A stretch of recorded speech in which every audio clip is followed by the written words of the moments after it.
More and more cyclists are switching to an electric bike pump instead of a floor pump to top off their tires before rides, and are carrying one on rides in case of a flat rather than CO2 inflator and cartridges or a hand pump. Several well-known pump and cycling brands have now jumped into the market after seeing how quickly cyclists have adopted electric bike pumps and the success of companies that pioneered these products. But how good are the new pumps from well-known brands Silca, Trek, VIAIR, Muc-Off, and Magicshine? And how do they compare with the best electric bike pumps from Cycplus and Flextail, which were, until recently, brands few of us had ever heard of? What differences will you actually notice between all of these pumps if you use them side by side with today's wider road and gravel tires on wider rims? Well, in this video, I'm going to answer those questions, cut through the blizzard of marketing claims and inflation testing, and help you choose which electric bike pumps to buy based upon what matters most to you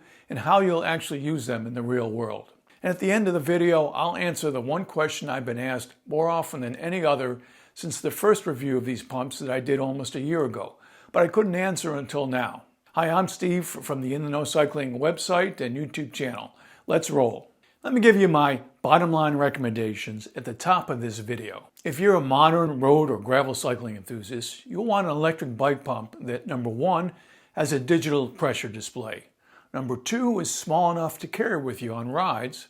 Number three is easy to use. Number four is fast enough and long-lasting enough.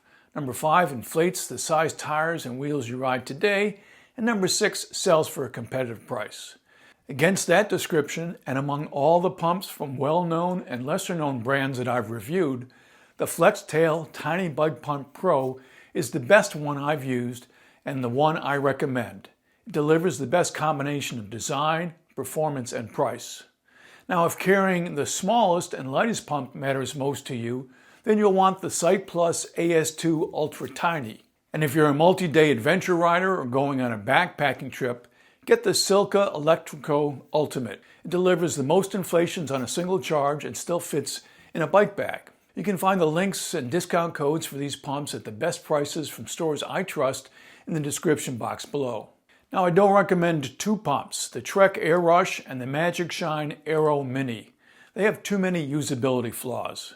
To be clear, all the pumps I tested were sent to me by the brands that sell them, and as always, this review is totally independent.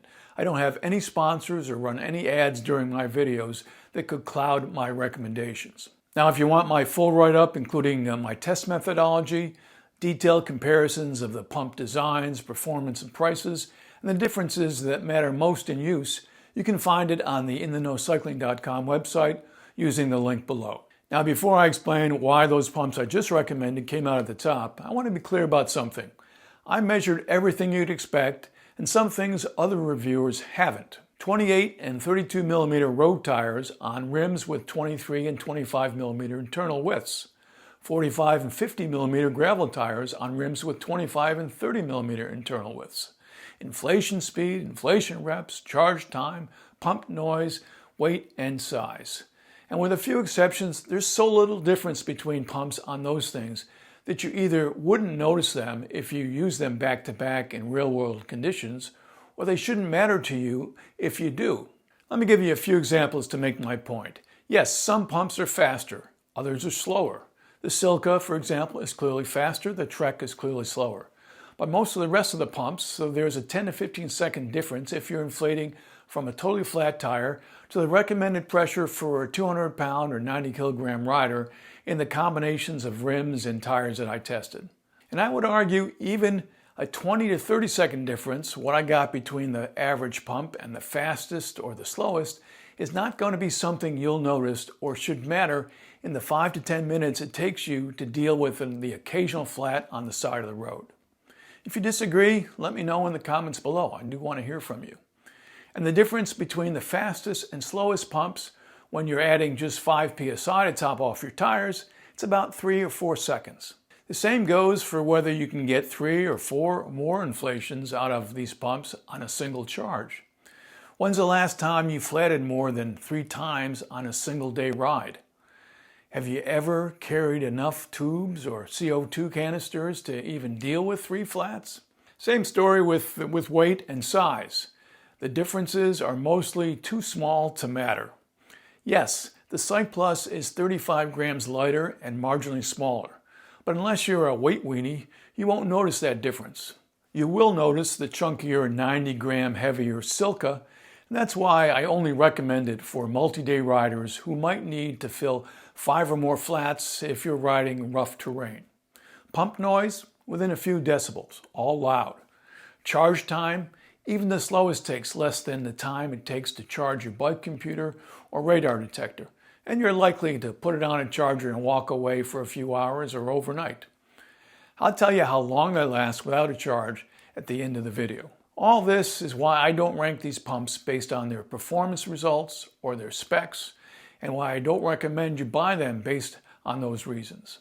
In most cases, you just won't notice those kinds of differences, and if you do, it just doesn't matter in the way we actually use them when we go out riding. Instead, I've found that what matters most and what separates the best electric bike pumps from the rest is how well they're designed to help you easily top off your tires before a ride and occasionally fill a flat while avoiding potential issues along the way, and how much you'll have to pay for them. Specifically, it comes down to 4 things. First, how easily can you see the pump's display when the valve is in the ideal position at around 12 o'clock or at least between 10 and 2. So why is that the ideal valve position? Well, consider that Presta valves bend easily, latex and TPU tubes are sensitive to shear forces at the valve tube interface, and sealant sprayed by air pressure near the valve can clog the core. And a 150-gram electric bike pump directly mounted to the valve and held by your hand is susceptible to a lot of side force. If the pump, the twist in your wrist or elbow when you attach it, hold it in place and remove it, and the angle of the valve aren't very well aligned. It's easiest to get that alignment right when the valve is positioned between 10 and 2 o'clock, or ideally at 12 o'clock. In that position, the displays on the Flextail and the Muc-Off AirMac Mini Pro are easiest to see. The displays on the VIAIR Recon Mini SL and Trek are easiest to see between 9 and 10 o'clock. For the Cycplus, Silca, and Magicshine, you can't see their displays unless the valves are positioned near the bottom of the rim, and you can't see them at all when the valves are between 10 and 2. Now, you don't need to see your display. Each of these pumps will shut off when they reach your set pressure, but seeing it tells you whether the tire is inflating soon after you hit the start button, how the pressure is increasing over time, and at what pressure the inflation stops. And I can't think of anyone I ride with who wouldn't want to know all of this. Not being able to know your pressure is one of the major drawbacks with CO2 inflators and hand pumps. Next on my list of what matters most is button usability, or how effectively you can operate the pump's buttons to turn it on, set the pressure, and start inflating your tire. The size, position, and spacing of the buttons determines how effectively you can operate them. Perhaps it's not a big deal if you use an electric bike pump only for the occasional flat, but I found it makes a big difference when you use it daily to top off your tires. That's especially true for the button that starts the pump, which also turns it on. The Flextail start button is the largest among these pumps. It's positioned directly below the pump's display and separated from the pressure setting buttons.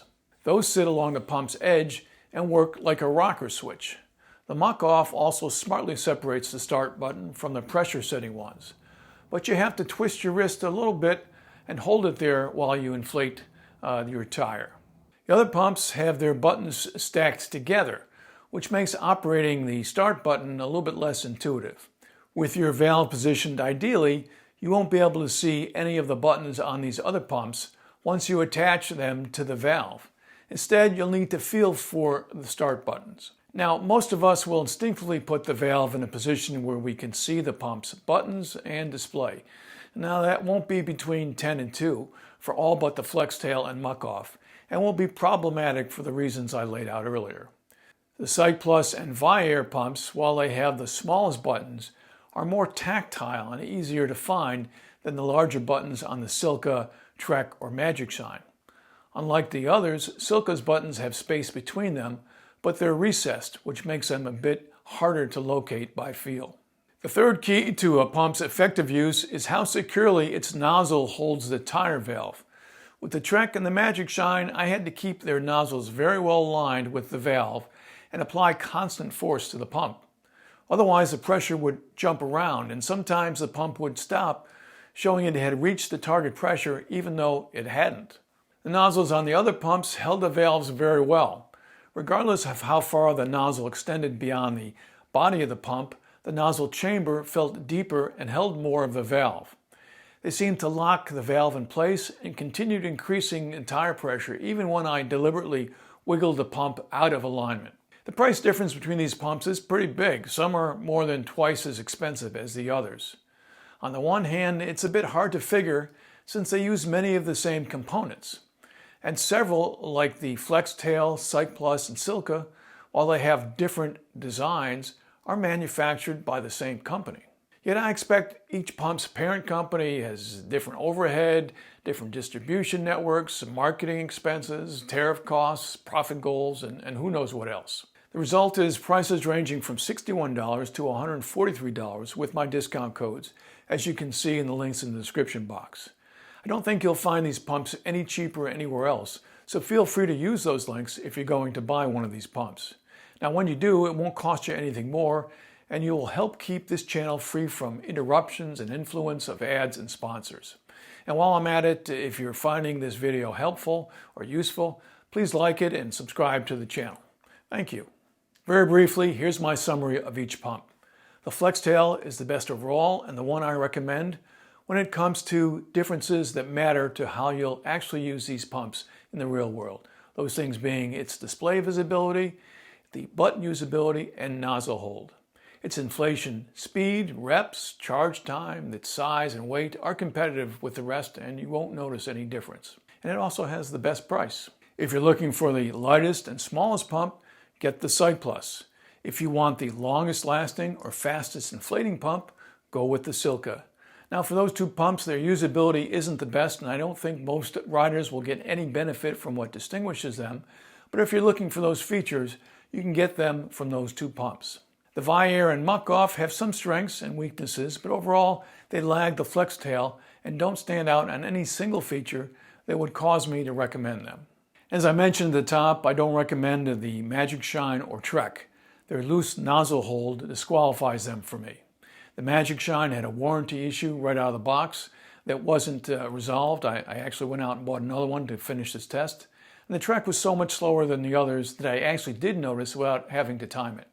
Finally, the most common question I got after posting my first electric bike pump review in early 2025 was about how long these pumps would last without a charge.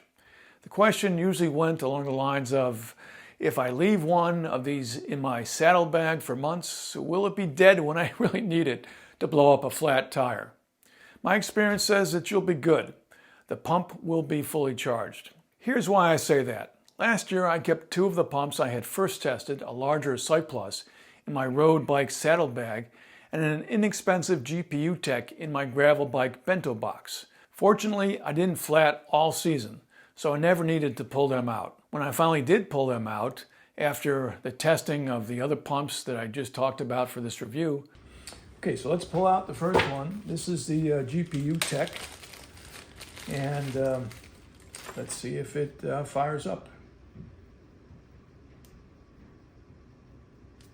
Well, wouldn't you know, there it goes. They showed a full charge, inflating my 50mm gravel tire as quickly as the others, and did another 3 inflations. You can see me do this test by clicking on the link below. And since a lot of these pumps use the same components, I expect they also will be fully charged whenever you need them. You may also wonder how durable these pumps are. Well, I used my Flextail all last season to top off my tires before each ride. I also used it to inflate all of the tubeless tires and wheels I reviewed throughout the year once I had mounted them and seated the beads with my compressor. All in, I probably turned the pump on 250 to 300 times and did 500 to 600 inflations, mostly partial ones. And I charged it about once a week, whether it needed or not, typically on Sundays after my last ride of the week, when I normally put my bike computers and radar lights on the charger. I didn't experience any performance or durability issues with the Flextail during the season. The nozzle hold remained solid, and I didn't sense any drop in inflation speed.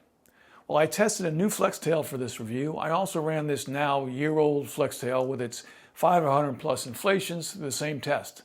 Now, it wasn't quite as fast as a new one, but the difference was marginal, and it delivered as many inflation reps as the new one. I'd love to read and respond to any questions or reactions you'd like to share in the comments. And check out some of the other videos I've done, and let me know what else you'd like me to review. Thanks for watching. Ride safe. I'll see you again in the next video. Why does everyone say, I'll see you again? I can't see anybody. I'm looking at the camera, damn it. I should just say, you'll see me in the next video, or whatever.